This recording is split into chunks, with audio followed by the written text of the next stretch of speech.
Welcome to the Battlefield Show. I'm your host, Sage Goodwin, and as always, I'm joined by Sammy Boy. How you doing, man? I'm doing well, man. How are you? Doing fantastic, ready to hop into another episode of the Battlefield Show. And today we're talking about the Season 5 enhancements that they've announced are coming, as well as giving you a review on the map rework. So let's jump right in. How you been enjoying some Battlefield, man? Obviously, we've been sinking a lot of Star Wars time in here, but also I've been loving it, man. Battlefield. It's definitely taken a backseat the last couple of weeks a little bit, but I think I even said this on the last one, the fact that I've still been playing it despite Survivor being out and life just being chaotic.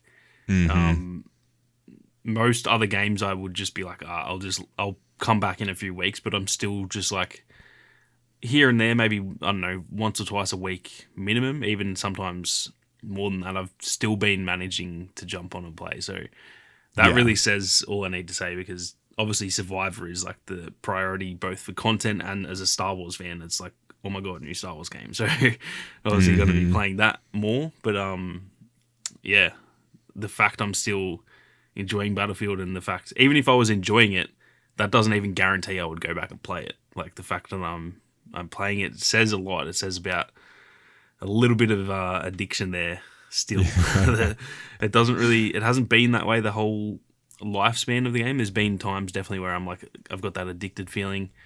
And then there's times when I sort of play because I have to for content. And it's definitely not the second one there. I'm not playing because I have to, I'm playing because I'm actually having fun with it. So yeah, it's definitely a good time, and I'm very keen for the changes they've got coming with the portal weapons and stuff like that, because that's something that I've been pretty much since they added them. That's like the main thing I've wanted is a couple of skins and stuff. So very keen for the future of the next few updates. And speaking of, they did a dev notes that was titled "Evolving Vault Weapons." Vault weapons attachments, customizations, and balancing. As we approach the final weeks of Season 4, 11th hour, we thought it would be a good time to discuss several changes and improvements coming to Vault weapons in Season 5. We continue to see feedback from you that we wanted more weapons to play with. As a result, we adapted Battlefield Portal weapons for use in all-out warfare and named them Vault weapons. Over time, as we continue to assess the arsenal of our Vault weapons with your feedback, we identified areas of improvement for Vault weapons based on the following action points. You weren't able to adapt Vault weapons to your liking with 2042 attachments, and you wanted the ability to customize the skins of your Vault weapons. And finally, you felt as though Vault weapons were not able to consistently compete in all-out warfare encounters. So they're taking some of that into action here, and they're going to add attachments to Vault weapons starting in Season 5, and they will be adapting Vault weapons for use with all-out warfare attachments. Starting off with focusing on assault weapons and sniper rifles with attachments for the M16A3, A91, M416, MTAR-21, AEK-971, and the Goal Sniper Magnum.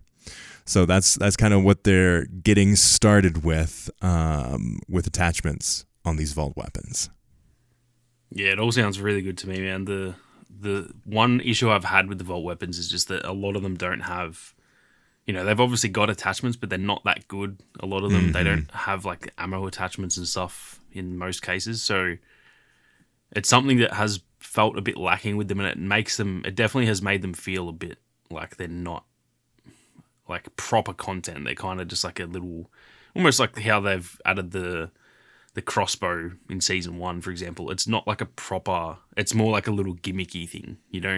No one like mains the crossbow. I'm sure some people do, but it's like a fun little thing to use. And it's the same with the Vault weapons. Yeah. It's the same with Vault weapons, where I still use them. I actually sort of switch between a lot of them each game, but they never feel like they're like something I can actually main. None of them are like my favorite go-to weapon, purely because the attachments just aren't up to scratch. Whereas if there's certain weapons like in the vault weapon category, that if they had the same attachments as every other weapon, they may become like my number one weapon. So I'm very glad they're finally getting around to doing that, and hopefully it's all balanced and everything, but I'd imagine it will be. Yeah. And, I'm very keen to get my hands on it. Same here. I think it's a really fun evolution of what things are moving forward in the game. Like, it's definitely like, okay. I mean, when the game launched, it was all kind of weird. Like, why aren't portal weapons in All Out Warfare? Like, it's easy. It's right there. What the heck, guys? And now they've said, yeah, we need more weapons in the game. Also, we have all these vault weapons, so we're going to bring them over. I would like to see kind of like what the process is. Like, why does it take so long to get the vault weapons over to All Out Warfare? Just as like a nerdy aspect of like, I wonder what that process looks like. But now that they're looking at like, okay, you can have the modern All Out Warfare attachments to the vault weapons, it definitely seems like a really big improvement. Yeah, 100%. I'm the same. I would love to see I guess, behind the scenes of how they actually poured that over and what's it like compared to making an entirely new weapon, all those sorts of things. I think that's the type of stuff I would love to hear more about in like the dev corners and all those sorts of things, because I know not everyone probably cares that much, but I know there's a lot of us that do care, and then there's a lot of people who, even if they might not care, it's good info for them to have to like just understand game development a little bit more. And people might go from, I think we've talked about this on previous podcasts, but people might go from like being angry at the devs, oh, why is there not enough content? Why are they so slow? Blah, blah, blah. To actually seeing the process, or maybe not seeing it, but learning about it. And then they can go, oh, okay, like this stuff is actually really hard to do. This is why it takes X amount of time, blah, blah, blah. Yeah. And then they're a bit more, I'm sure there's still always going to be angry people out there, but those people may become a bit more accepting and understanding of how the process works, which I think is just a good I think that's something the gaming industry lacks a lot, is like understanding from gamers, pretty much. And probably the same, it goes both ways. I'm sure developers probably need to understand a few more things about gamers too, but it's I think there's always been that little bit of a divide there, and I'd love to, they seem like they're doing a decent job of giving us a little bit more behind the scenes type stuff. And if they're going to do what they've already done, where they're doing the dev corners and all those sorts of things, I don't see why they don't take it one step further and actually, kind of show us a bit more about that. So whether we get that, I'm not so sure, but I'll definitely like to see it. Yeah, I too. I think it's, as we've said before, as you get your audience more educated, is what I'll say, on the process of the content creation, they do get more informed, and they do get more aware of kind of like what it takes to do certain things, and they can really like temper their expectations on how long it takes to do certain things versus others. So I think it's really fascinating to see even more of this done, and I like to see the level of like integration that they're doing from Portal over to All Out Warfare, because I think it's a good improvement.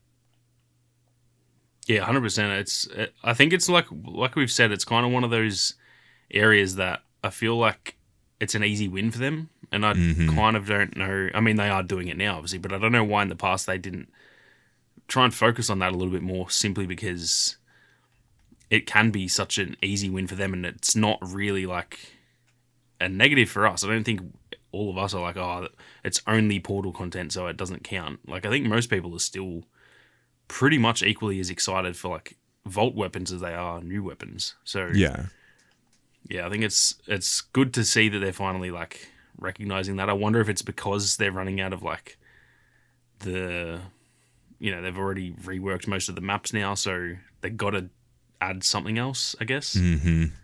But either way, I think it's a good change for sure. Oh yeah, and it's exciting to see them take more of these ideas into account. Yeah, 100%. Which I think the biggest thing is they're looking at they call it a touch of color, and you'll be able to customize the skins of your vault weapons. All universal skins such as Forest Multi-Terrain, Desert Technical, will be extended towards all vault weapons, and as an added bonus, universal skins will also be available within Battlefield Portal, allowing you to show your flair as you venture back in time. That is definitely the part that I am more keen for, surprisingly, than the attachments, is finally putting some skins on those bad boys, because they are a little bit bland. That's the one. And like, I guess I don't really care that much because they do look. That's how weapons look in real life. No one really runs around with like crazy camos on their weapons when you're in war. But I'm a big like customization guy, so having more options is that's just always an easy win for me. Doesn't affect the game that much having customization, but for me it does. I would say the broader community maybe don't care that much, but for me it's like just a slight change of having a slightly different colored weapon. That is like a big. It gets me excited to get back into the game and like try out the new skin and stuff. So it's always an easy win for me. Yeah, I'm one of those people. I know everyone's gonna hate me for this, but I'm one of those people that like. I'm fine if like there's a hot pink weapon. Like I don't care. Yeah. Like that's the level of like go for customization I'm all about. But I know the Battlefield community is like, no, it's not historically accurate. It's gonna take me out of the immersion of the game. I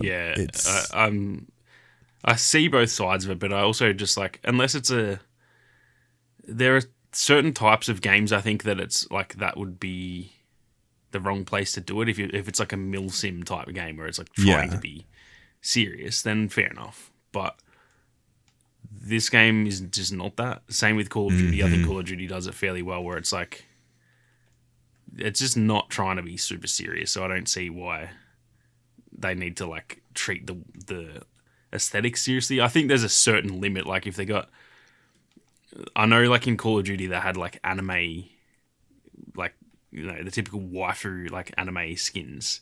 Yeah. That was a little bit weird. It was like jarring because it was like there was literally just like waifu truck paint jobs and stuff. That was just like, what the hell? What's going on here? But even that, I don't really care. It's more just, it's a bit like, it's like pushing the boundaries, I guess. But with just like a different colored weapon, I just personally don't really, I don't know. I don't care that much. It doesn't affect the game negatively for me, so I'm all for it. Yep, I think it's fine. But I understand kind of why they're going for the more conservative approach with these vault weapons, because I think a lot of people do really respect the history of the weapons, and especially with those vault weapons, it could be seen as like, okay, let's kind of like let's keep it the war type style. Yeah. I think people could easily take it as like, oh, look, they're taking all these classic Battlefield weapons and like turning them all cringy like 2042. Like people will have a look about that, so I see where they're coming from, and I think it's fine. I don't need the crazy camos on these weapons. As long as there's some cool ones to choose from, I think it's definitely still better than nothing. That's for sure. Oh yeah, and I think it'll be fun to see as they improve on this stuff, like as they add more of those universal skins, how that changes things. So it'll be cool to see. Yeah, 100%. And then they finally end that off with a question of balance. And they say, we wish to acknowledge your feedback around the balancing of vault weapons. And with these changes in mind, it will now provide vault weapons with more versatility than ever before and allow them to consistently compete alongside and against all-out warfare weapons. Attachments arriving to vault weapons is a substantial change that is an immediate benefit to help improve the performance and not necessarily in real power term, and that is where you come in. Through your feedback, we will continue to provide balance changes for both weapons and attachments as time goes on, and once you've had time to go hands-on with them. And they just want to say thank you for all of the continued support and passion for all things weapons. So yeah, I think I think this is a good start. Let's add the attachments, and then let's see what changes need to be made now that we have attachments. Yeah, I definitely think it's not the type of thing they need to like do it all at once. Like just add some attachments. It wouldn't even need to be all the attachments. Like they could literally just put just ammo. Like most of the weapons have scopes and stuff already. They don't have ammo types on most weapons. So even if they had just said like, all right, we're adding like ammo attachments in this update, then the next one will add a few extra scopes. I think I would have still been fine with that. So the rate they're doing it seems pretty solid. and I just don't think they need to do it all at once. They can kind of see how people react to it, and sort of adjust their plans from there. Mm-hmm. Yeah, and then switching gears a bit, let's just jump in and talk about our thoughts on Discarded. I've had a little bit more time to play around with it, and I still think most of my thoughts around things are pretty much the same, but I think overall, like, I'm really enjoying the change. Yeah, I feel like that summed it up pretty well. It doesn't change my opinion on the map that much, but that said, I still definitely enjoy it more, and it's like now I'm now like excited to play it, whereas it was pretty much one I would skip in the past. So when I play it, it's not like I'm like, oh my god, this is the best map, but it's, despite not that many changes, it has actually really changed more my perception of like, I want to play it now rather than an instant skip. But outside of that, I don't think it's like just drastically better than the first iteration. So it's a weird one. It's hard to explain. I don't really know how to say it, because it sounds like I'm just saying it hasn't changed at all, but it's better, because that, in a way, that is kind of what I'm saying. But yeah, it's a hard one to word, that's for sure. Yeah, it changes everything while changing nothing. Yeah, pretty much. Yeah, I think like there are, with most of the reworks, there is a level of like improvement that they all have where they are better than the originals. But I think there's an expectation that we all kind of have that we wanted a little bit more from the reworks, and I think that this does more than usual, but still not quite enough to make it like in the top 5. Like, it's now to the point where like I will play it now, and before, if I saw Discarded, I would just jump out. Like, I wouldn't do it at all. Yeah, I'm pretty much the same. And I think most of them have been like that. I think there's a few, like, I think Kaleidoscope for me is like one of the worst reworks. It just doesn't really do it for me. Manifest still, I just not a fan of that map. But other than that, I think most of the other ones they've actually, like, they're at the point that if, say, there's no like seasonal like rotations or like I guess playlists, I'm happy to play the old maps when I really wasn't before. I was like, it was either like, give me the new map in a 24/7 playlist, or I'm pretty much just not playing the game. Like, that's during like the Spearhead season, like season 3. It was just, if Spearhead's there, I'll play. If I can't play that, I'm just going to play something else this week. Yeah. That's kind of how I was playing Battlefield for a while, was just like literally just jumping on with the new seasons, and then as soon as like the 24/7 new map rotation came out, I was like, crap, well, it looks like I'm not playing Battlefield for another little while. Or I would just keep on queuing up until I got the new map. But now I feel like there's a lot more to love, really, like when it comes down to Battlefield 2042. Like, I feel a lot better when we go into what things are looking like for basically the whole experience now. Yeah, and at the end of the day, that's really all I guess we could want from these reworks, is that they just make those base maps like worth having in the game, because they really kind of weren't. Once they started adding new maps, it was like, I just don't. They may as well have deleted the original maps. Like, no one wanted to play them. Whereas now it's like, I think they're just acceptable now. And they're not great. There's some that are like Breakaway, I think, is really good now. Orbital was already good, and so the rework was obviously, that's made that even better. Yeah. The rest of them, I still don't think like they're amazing maps, but I definitely think they're worthy of staying in the game, I guess I would say, which sounds ridiculous, because they're obviously not just going to delete all the base maps. But you have been found worthy.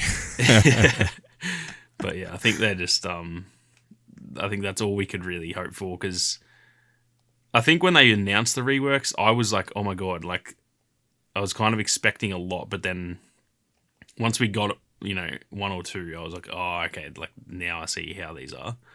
Mm-hmm. And they weren't like crazy. So they've still, since then, they've still actually improved them a lot. The first few were not that special, but then since then there's been a lot that have kind of made me go, okay, it was definitely worth reworking all the maps.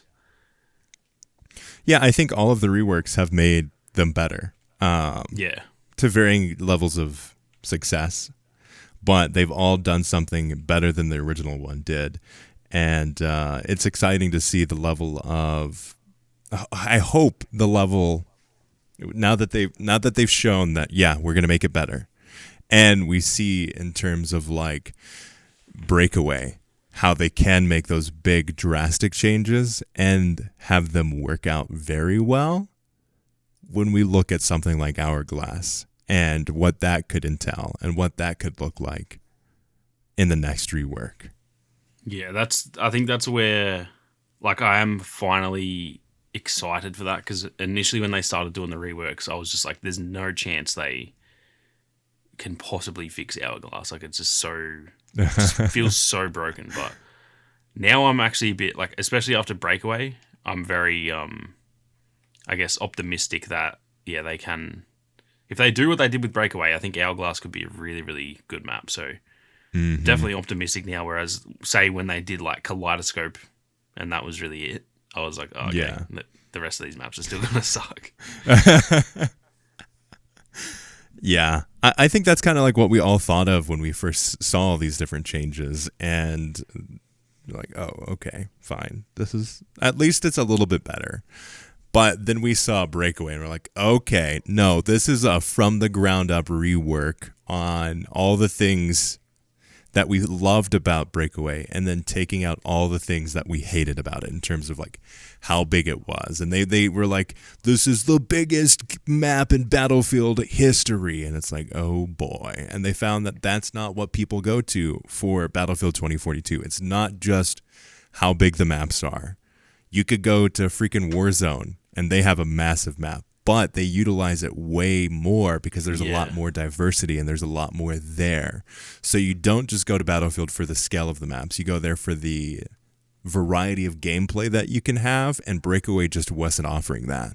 Yeah, exactly. That's literally, couldn't have summed it up better. Like, that was the key issue. I think they really did think like, oh, people just want big stuff, when like, no.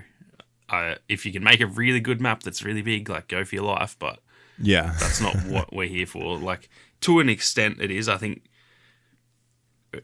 Battlefield 3, 4, 1, those games, they were still bigger than, Call of Duty and Halo and all those games. And so in that sense, yeah, the scale, like, for me, it was always like, oh, look at this game. It's so much bigger and like more drastic than those games. So like that level of scale, yeah, like the game being 64 players instead of COD being like 12, that was like, oh my God, there's way more people. Like, that level of scale, sure. But that's like the base level. When it's like, now we're just going to make that 10 times bigger for no apparent reason.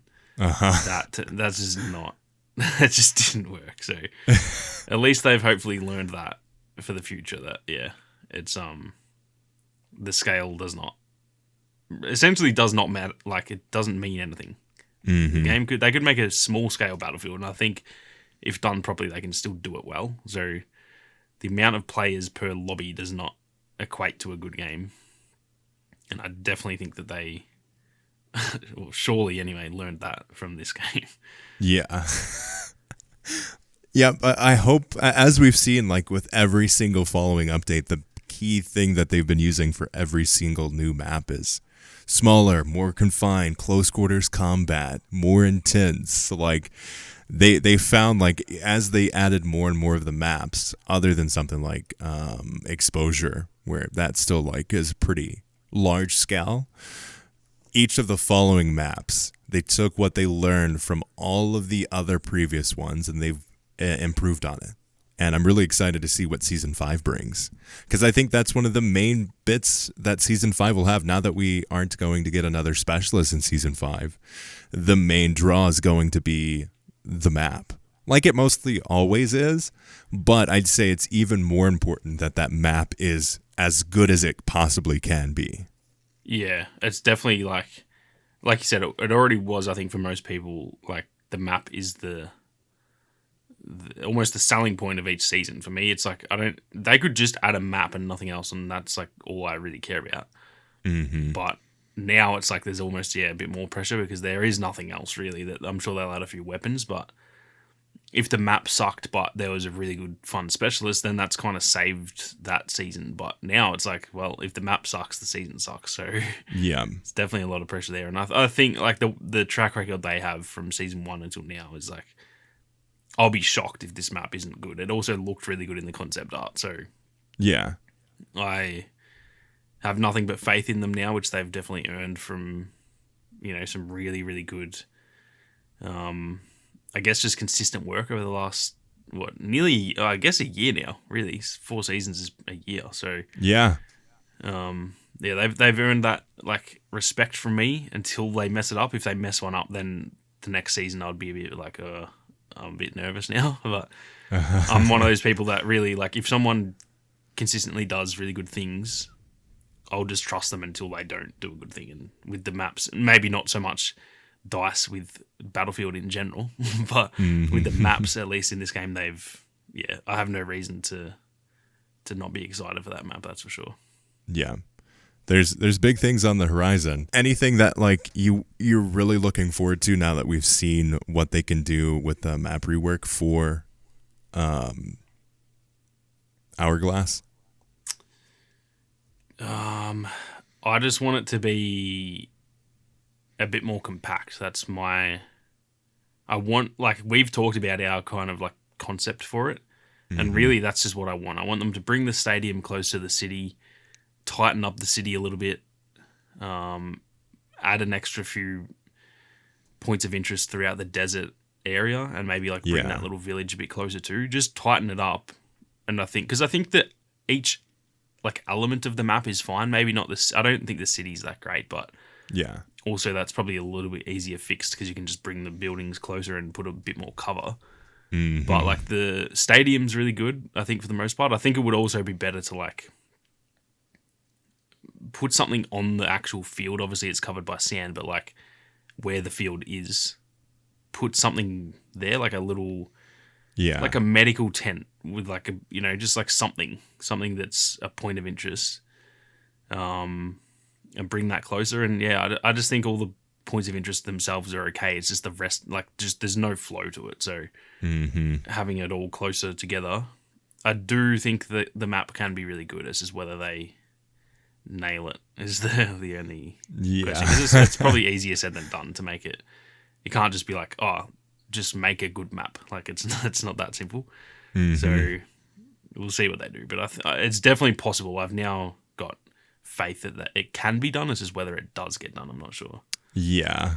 I agree. I think they just need to rework what this idea of a map is, because I think they have some cool ideas that they try to play around with it in terms of like, this is what they say directly on the website. Fight in a city lost to the desertification around it. Massive dust and sandstorms are constantly rolling in, blotting out the natural light as you battle for control of a convoy trapped in the shifting sands. That sounds pretty cool.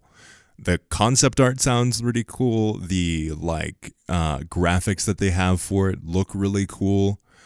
But when you actually play it, you're basically like, there's a big stretch of sand, there's a tiny village, there's a stadium way over there, and then there's the city itself. The city itself sucks. If it was just the city, like for the entire map, maybe that could work, because then it forces everyone to fill out the massive gaps in between the buildings. But that's not how it works. Everyone wants to go to the big stadium because it's the coolest part. It's got the close quarters combat, but it's such a small aspect of the actual gameplay. You're not going to win the game if you just stay over there. You're going to have a fun time if you just stay over there, but you're not going to win the game. You're not going to play the objective. You're not going to hashtag PTFO. You're going to go over there to have fun. And that's what this map actively goes against. It's I think that's the core issue with the game, is that the fun parts of the map feel insignificant to the outcome of the game. The stadium's cool, but it's so far away. One, it takes ages to get there, and two, who cares if you capture that point, because it just doesn't really impact the game. The same sort of thing with the little village area. It's just so far away. So all the points of interest are like on the corners, or there's mostly 3, so it's not really the corners, but the edges of the map, and they're so far away from each other. I can't just go between the village and the stadium without having and also to, you're going to get killed because of snipers. Yeah, exactly. It's so open.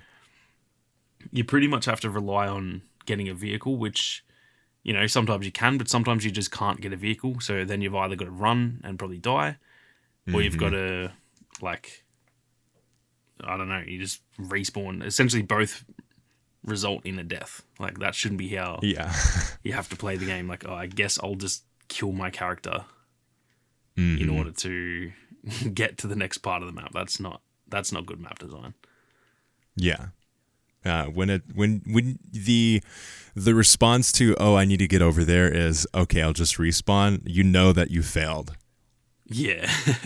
It's not a good decision. Across the board, no matter what you think of. Like, it could be the coolest looking map, but if it's so poorly laid out that you are not even, like, you just kind of want to, no, you're actively pushed to do that. If you want to have an enjoyable experience and get where you want to play, I think that explains that whole map entirely. Yeah, really. I couldn't agree with that more. It's just like it really comes down to the concepts for it, and everything on paper. It's like an awesome map, but when in execution, it's just too much of a struggle to get to certain places, and it's just like there is no flow to it whatsoever. And I think that's the key element to any map, is that it has to flow well. It has to be enjoyable to play on. It doesn't matter how cool it looks or how cool each individual part is. If you can't experience the majority of the map in any single game, like, yeah, it just doesn't work well. Yeah. So there's a lot of improvements that could be made with that, and I'm looking forward to seeing where they go with it. And obviously still enjoying playing Discarded. I really wish that they had the limited time only game mode on Discarded, because I think that would be really fun on that map. Yeah, that would be really fun. But it's a limited time only game mode. Like, that's the whole process of it. I would just wish there was more of that, like, bringing LTO modes back into the fray. Yeah. Or kind of like what Battlefront 2 did, where they had that, like, rotation between Ewok Hunt and what was the other limited time only? Jetpack Cargo? Jetpack Cargo, yeah. Yeah. Like, that would be super fun. Yeah. That's how, and like that worked, and people, I mean, we're still talking about that. Like, that's pretty much, I don't know, that's the good part about the limited time modes. If you keep them around, they don't, I know that limited time means it obviously can't be permanent, but just have them on a rotation, and then you kind of get the best of both worlds, where the modes that people like get to stay around to some extent. Also, the work you're putting into those modes, it's not like you just make that mode and then it's just gone permanently. So it's like almost, I'm sure as a dev, it probably feels a bit like a waste of time. Like, you put so much work into this map or this mode, and a week later it's permanently gone. Like, that must be so annoying. So yeah, I really wish they would utilize the, like, rotation aspect of it a bit more, but I don't know. I feel like it's too late in the game that they probably won't do that. But then the like response to this mode has been better than the rest. So maybe this will be the one that kind of like wakes them up to the idea of that. I think it'd be great because they did such a great job with it, and I really enjoyed that whole experience. Yeah, 100%. But I think with that, thank you all so much for listening to this episode of The Battlefield Show. We are ready and rocking and rolling. Looking forward to seeing what comes up next for the game. As always, I'd like to thank Ethan Clark for the beautiful thumbnail, all of you for listening, and hey, check out Sammy Boy, his content on Battlefield, as well as content on Star Wars, Sammy Boy and Sammy Boy Star Wars. Check out Star Wars Uplink for Star Wars stuff. And hey, check out the YouTube channel for even more stuff around Battlefield. All the good, juicy details. But as always, we'll see you on the battlefield.